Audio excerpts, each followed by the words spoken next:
Welcome back. We are right exactly where we left off last time. So I want to fix a couple of things here, and in the course of fixing them, give us a chance to look at the different options we have. So here again is simulate. So this is what we did last time, simulating the part. I also didn't mention that I have it on a thing called comparison. And so the comparison section right here is showing you what is good, what is bad, or bad is kind of a not necessarily true. Green means it is exactly, well, it's pretty close to the right size. Blue means it's not quite there by some certain amount. And so if you look over here, my tolerance is 0.025 millimeters. So that's pretty tiny amount, but it's saying, and you don't have to worry about this so much right now, but that's what will make it blue. If it is bigger than this amount, if it is not cutting right up against the edge, then it's going to be blue, okay? Also, I'm going to close this right now, and I'm going to go over here. So again, this is the manufacturing workbench, the manufacturing area. I'm going to hover over units until I get to that little kind of piece of paper and a pencil right here. Click on this, and I can change it over to inches. If you started in millimeters and you change to inches later, it doesn't mess your part up. You're absolutely fine. So the next thing I want to do is, well, examine this again. So the issues that I had last time might be the way that this is working. A few things were happening. We have this ramp and it spirals around and around and around. Also, that ramp is starting way up here in the sky, quite a bit higher than the part. It's not a huge deal, but if you're in production, that's a little bit, we say cutting air, and that might take some time. Not a huge deal. Now, if I look down at it, like I showed before, we have this big step over. We want to get rid of that. And the ramp that goes all the way to the bottom, maybe I don't want it to go all the way to the bottom. Maybe I only want to go down a little bit here and then do a spiral, then go down a little bit and do a spiral. Maybe that is going to be easier on the tool or on the part. The other thing is this material that's left behind. I want to talk about that. So we'll go over here to the adaptive, and I will right click on this and go to edit.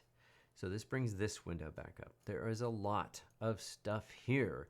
So don't worry about trying to figure out everything right now. The biggest thing I would say is cut a lot of things. And don't even necessarily try to make any major work of art that you love and adore.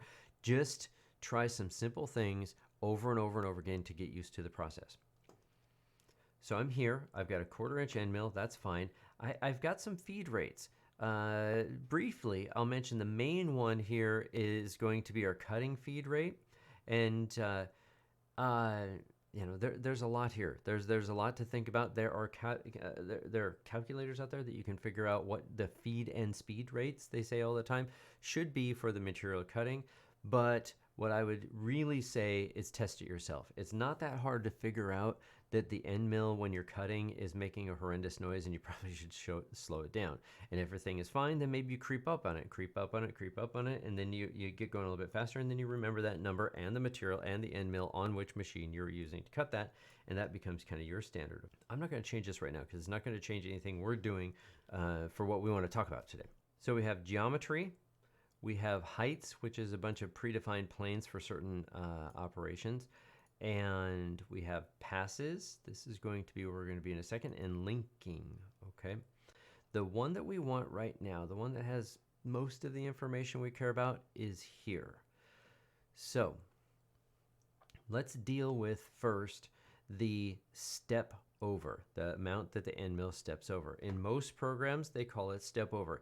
In other operations, they call it step over. In adaptive operation here in Fusion 360, they call it optimal load. And so that one is maybe, as far as terminology goes, it's a little bit kind of maybe confusing.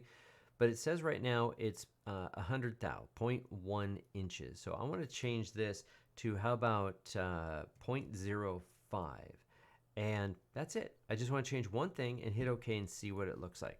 So I do that, and it's going to think a little bit. And now if you look, you can tell that the blue lines are a lot closer than they were before. If I were to simulate this, it will go around and around and around and around. And matter of fact, I'll just pause it here. If you look down at it like this, you can see it's just using a little bit of this face right here to cut it. Now that's going to have a lot less of a stress. It's going to cause a lot less stress to your end mill. A conversation we're going to have quite frequently, or you're going to notice frequently as you're cutting, is any amount of deflection to the end mill. Even, I mean, if you're just barely breathing on it, it is causing some manner of deflection to it, and that deflection will spring back and forth, and that's going to create a look or a feel to your part. It's going to be noticeable. So if you're trying to make what I would probably call a net part finished, it's all done right out of the thing, you just throw it in the shipping bag and it's done. Well, you want to pay very close attention probably to the quality of the finish.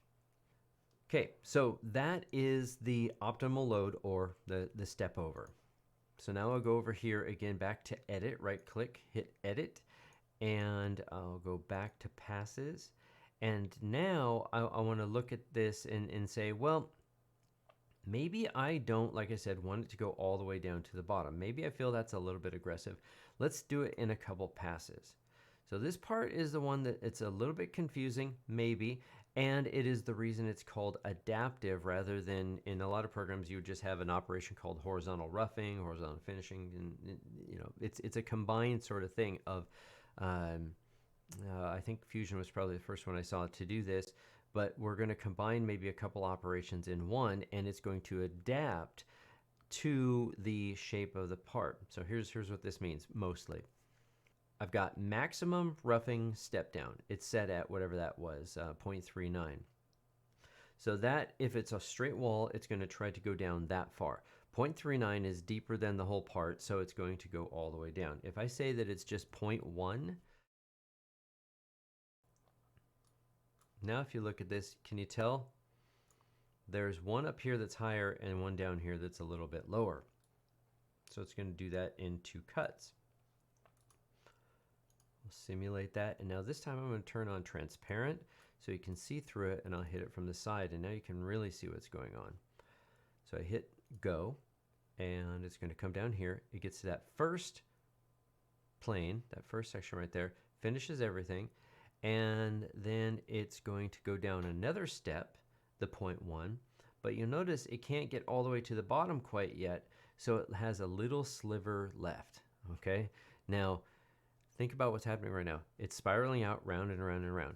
Is that little skinny section right down here going to take shorter or longer or what than all these other operations?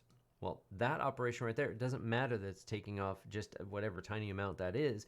It's going to take the same amount of time as the first two operations that we just saw right there. So if you happen to notice this and you're trying to go for production, then just scooch these down a little bit more. Make your, instead of 0.1, make it be like 0.11, and then maybe you'll get by with just 2 instead of the 1. Okay, more important stuff. So we're done, but here's the bottom of the part, and over here somewhere is the side of the part. So this is the stock to leave now that I was mentioning. It's not going all the way down to the bottom. We have a little bit on the edge. We have a little bit on the edge right here. So let's go solve this. So we go here, back to edit, go back to passes, and down here, by default, the stock to leave is checked, and it's saying radial as it radiates out from the sides. Think of it like that. So it's leaving that much behind, and the same amount axial straight down on the bottom. So if I uncheck this, now there will not be any stock to leave, and so it should clean everything up. However, there's going to be an issue. So it's thinking, see that 49, 100%? There's our tool paths. And now I'll simulate. And yeah, let's do this again. Go from the side, and we'll hit go. This can be pretty tedious here, but I recommend doing this a lot so that you get used to what you're doing. And as I find myself machining things in the shop, I'm always trying to get things done a little bit faster. Now, it's maybe counterintuitive if I'm spending an hour to get a part that's probably only going to take 5 minutes or 10 minutes, or if it takes 25 minutes, but I could get it down to 5 minutes, but it took me an hour to figure that out. Was that worth it? Well, probably not. But if you're going to be running a lot of these, absolutely take the time to figure it out. All right, now Over here along the side, it's right up against the wall, and you can see the color coding that I have on mine because of comparison. It's showing the green through here now, so that's good. It's so many tangential conversations. The reason it's blue and green is for a different reason that maybe somewhere down the road we can talk about. But right now, it's close. It's very, very close, right up against the wall there. Now, the part though that I do want to show you is it didn't actually get rid of the stuff on the bottom. And that is very frustrating to people because you're like, well, wait a minute, I did all my passes and I said no stock to leave. Why is it still leaving some? And if you didn't look at this, it's such a very small amount, you might not notice it. You might not notice it at all. And then you wonder down the road, maybe after you've sold the parts, why is your this pocket off? Okay, so let's look at what's going on here. If I go back to edit, and I go back to here, I've got two things here. I've got maximum roughing step down and I have fine step down. Okay, so when it steps down in the big increments, the biggest increment it can take, it'll go 0.1 and 0.1, and then it looked at the remainder that it had and it says, how close can I get with 0.1, with 0.1, or sorry, with 0.01, with 0.01, and that last pass that it did at the very bottom that wasn't quite to the bottom was the best it could do. So basically I can tell you that sliver that's left is less than 0.01. So I'm not, by the way, going to say that it's all good and so you should be happy with it. I'm also not going to tell you to try to do some math to divide everything up into pieces and change this. What you want to do is pick this wonderful little button right here. This is flat area detection. So when you pick this, it's going to spiral around. It's going to do everything I just told it to do. Go down 0.1, down 0.1, and then when it gets to the bottom, it's going to go, oh, I can't quite get there with all my derivations of this value right here. I'll just go ahead and get down to the bottom and clear it all off. Okay, so hit go. 32, 48, 50%, 100% done. Now go back to simulate again, flip it to the side, and if you look now. When you look at this, you might go, oh, what the heck? I only got one, I got two. It completely screwed me up now. No, it's so flat to the bottom you can't see it. So very carefully tip it. You see that? It's right smack down on the bottom.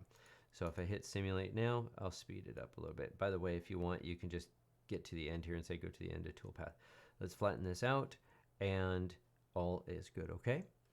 So there's that one. I've got one more thing to show you and this will be good for this video, okay? So close that.